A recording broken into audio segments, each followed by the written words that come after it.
할렐루야. 네, 오늘 제목은 그와 거꾸로 삽시다라는 제목으로 여러분과 함께 은혜를 나누고자 합니다. 거꾸로 삽시다. 왠지 거꾸로 타는 보일러 생각나지 않습니까? 네, 오늘 그와 거꾸로 삽시다라는 말씀으로 납니다. 성경을 통독하다 보면 눈에 보이는 것들이 있습니다. 많은 것이 있지만 특히 눈에 띄는 것이 있습니다. 바로 비교하는 본문들입니다. 아브라함은 하나님의 약속을 선택했지만 롯은 소돔과 고모라의 땅을 선택합니다. 애굽왕 바로는 자신의 힘을 믿었지만 모세는 하나님을 의지했습니다. 할례 받은 자와 받지 않은 자, 또 선택받은 백성과 이방인, 믿음과 행위, 이렇게 비교되는 말씀이 성경 곳곳에서 발견되어집니다. 하나님은 왜 성경에서 이렇게 비교를 통해서 우리에게 무엇을 말씀하고 있는 것일까요? 성경의 사건과 인물을 비교함으로써 성경을 읽는 우리가 무엇을 선택해야 하는지, 어떻게 살아야 하는지 비교를 통해서 보여주고 있는 것입니다. 오늘 사무엘상 2장의 첫 부분은 한나의 기도로 시작되게 됩니다. 한나의 찬양에 가까운 기도입니다. 한나는 자신의 원통함을 하나님께 아뢰었더니 하나님께서 한나의 기도를 들으시고 한나의 원통함을 풀어주셨습니다. 이로 인해 한나는 하나님께 찬양과 감사를 올려드렸습니다. 하지만 2장 12절부터는 다른 이야기가 시작됩니다. 엘리의 대제사장의 두 아들 홈니와 비나스의 악행을 기록함으로 한나와 그리고 홈니와 비나스를 비교함으로 우리를 깨닫게 해주고 있는 것입니다. 엘리의 두 아들들이 행실이 나빠 여호와를 알지 못했다라고 성경은 기록하고 있습니다. 여호와를 알지 못하였단 말은 정말 홈니와 비나스가 이스라엘의 여호와 하나님을 알지 못했다라는 이야기가 아닙니다. 홈니와 비나스는 대제사장의 아들입니다. 그 당시 대제사장직은 세습직으로 아론의 네 번째 아들인 이다말의 후손으로 엘리가 대제사장직을 수행하고 있었습니다.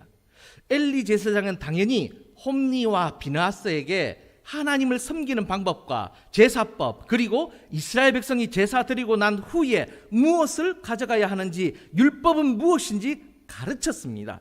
왜냐하면 당연히 대제사장직을 이어받아야 하기 때문입니다.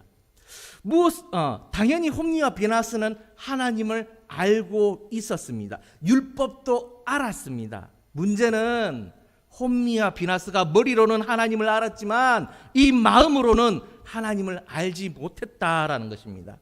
그의 행실이 하나님을 알지 못하는 것처럼 행동함으로 홈니와 비나스는 성경 기자는 하나님을 알지 못하였다라고 평가하고 있는 것입니다. 그렇습니다. 우리가 예수님을 믿는다. 그러면 예수님을 믿는 사람처럼 예수님을 믿는 사람으로 삶을 살아야 됩니다. 근데 그게 안 되니까 사람들이 뭐라고 하는 거지요. 그겁니다. 홈니와 비나스의 악행은 참으로 참담했습니다.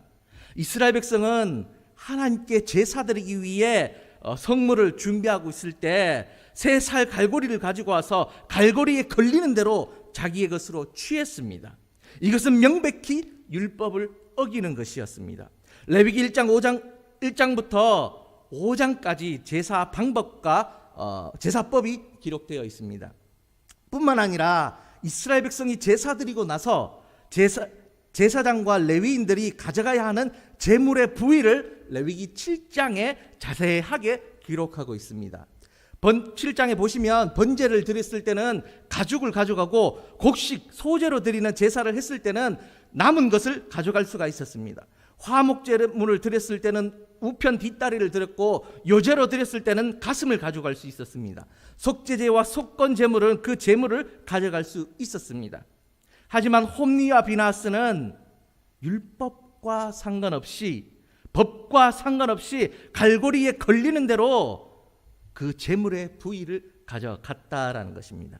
명백히 율법을 어겼습니다. 또 레위기 3장에 보면 기름에 관한 얘기가 기록되어 있습니다. 3장 전체가 그렇게 기록되어 있습니다. 모든 기름은 여호와의 것이라고 기록되어 있습니다. 먼저 하나님께 제사를 드리고 기름을 하나님께 향기로운 제물로 드리고 난 다음에 제사장의 제물을 가져갈 수 있었습니다. 그런데요, 홈니와 비나스는 이스라엘 백성이 하나님께 제사, 즉 기름을 드리기도 전에 제물을 달라라고 얘기하였습니다. 이스라엘 백성이 참다 못해 홈니와 비나스에게 제사법에 관해서 이야기합니다. 16절입니다. 반드시 먼저 기름을 태운 후에 내 마음에 원하는 대로 가져가라 라고 말합니다. 이 얼마나 참담한 이야기입니까? 제사를 드리러 온 백성이 홈니와 비나스에게 제사법은 이런데 제사 드리고 나서 가져가라고 말하는 것이 이 얼마나 참담한 현실입니까? 어쩌면 그의 아버지와 그의 아들입니다. 기도하는 한나를 술 취한 여자로 여기는 그 모습에서 영적 어두운 시기를 나타내고 있는 것입니다.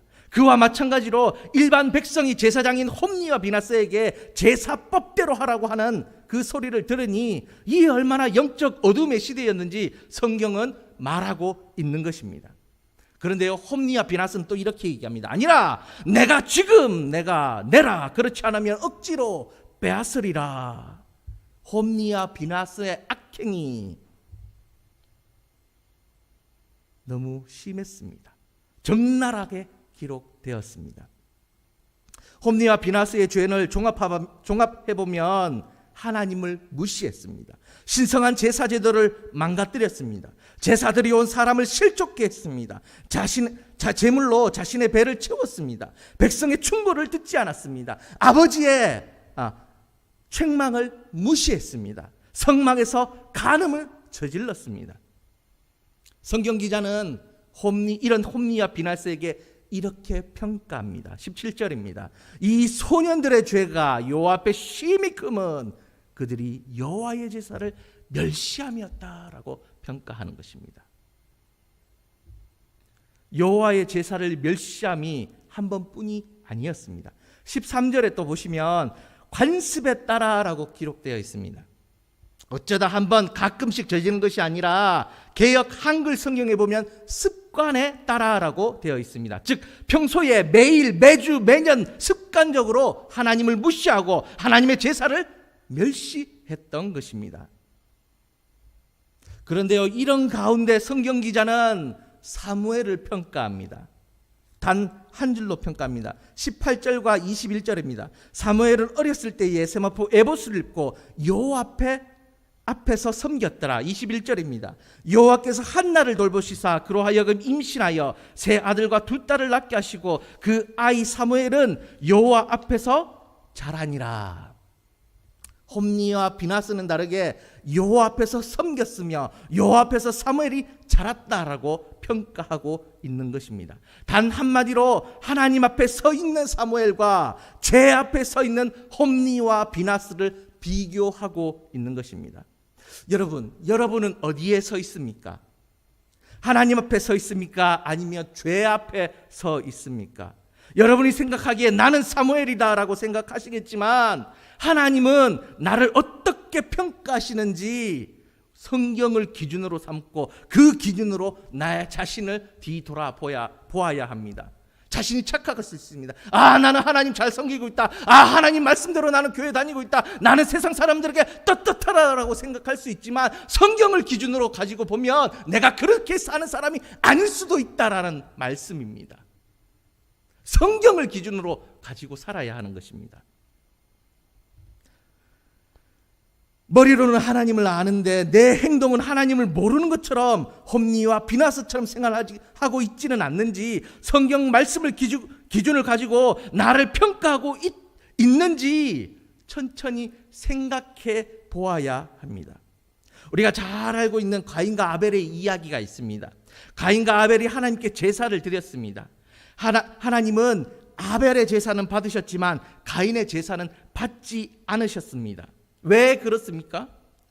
아벨은 하나님을 믿었고 그 믿음대로 삶을 살아냈기 때문입니다.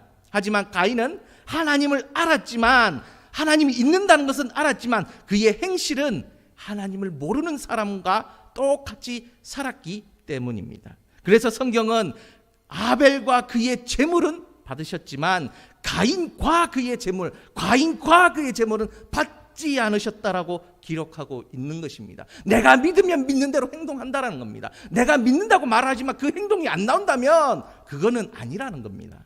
믿으면 행동이 나옵니다. 밥그릇 안에 밥을 담으면 밥 향기가 나고 똥을 담으면 똥 냄새가 나는 겁니다.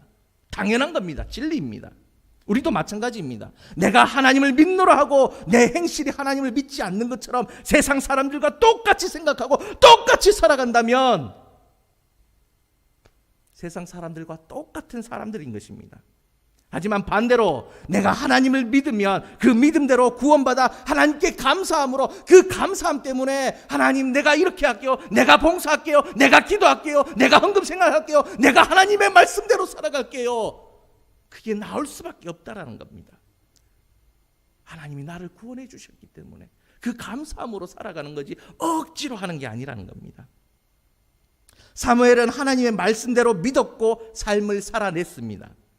홈리와 비나스는 하나님을 알았지만 그의 행동은 하나님을 모르는 사람과 같은 삶을 살았습니다. 이제 우리는 어떻게 하면 사무엘과 같이 사는 방법을 알게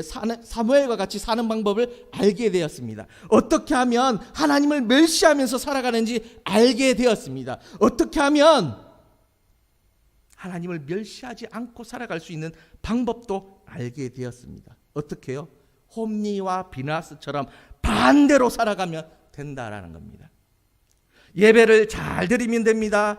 예배 드리러 온 사람들을 실족해 하지 말아야 합니다. 제물로 자신의 배를 채우지 않으면 됩니다. 백성의 충고를 들으면 됩니다. 성경 하나님 아버지의 말씀대로 책망의 말씀을 잘 들어서 우리 자신을 뒤돌아보아야 합니다.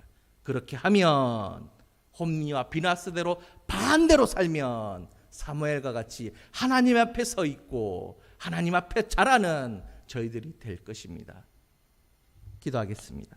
하나님 아버지 감사합니다. 오늘 사무엘과 홈리와 비나스의 비교되는 그 모습을 보면서 참 많은 것을 깨닫게 됩니다. 그 홈리와 비나스는 하나님의 제사를 멸시하고 정말 자기 마음대로 자기 소견에 옳은 대로 살아갔지만 사무엘은 비록 엄마와 떨어져서 그 성전에서 살았지만 하나님의 말씀 앞에서 바로 설 수 있었습니다. 그래서 그 하나님 말씀대로 살아갈 때에 하나님께서 내 앞에서 자랐다라고, 사람 앞에서 사랑받았으며 하나님 앞에서 자랐다라고 보여주고 있습니다. 하나님, 우리가 홈리와 비나스의 반대로 거꾸로 살아가서 사무엘처럼 하나님 아버지 앞에 칭찬받으며 살아갈 수 있는 저희들 될 수 있도록 주님 역사하여 주시옵소서. 입으로만 믿는 것이 아니라 믿는 대로 우리가 행할 수 있는 그런 믿음을 허락하여 주시옵소서. 주님 사랑합니다. 예수님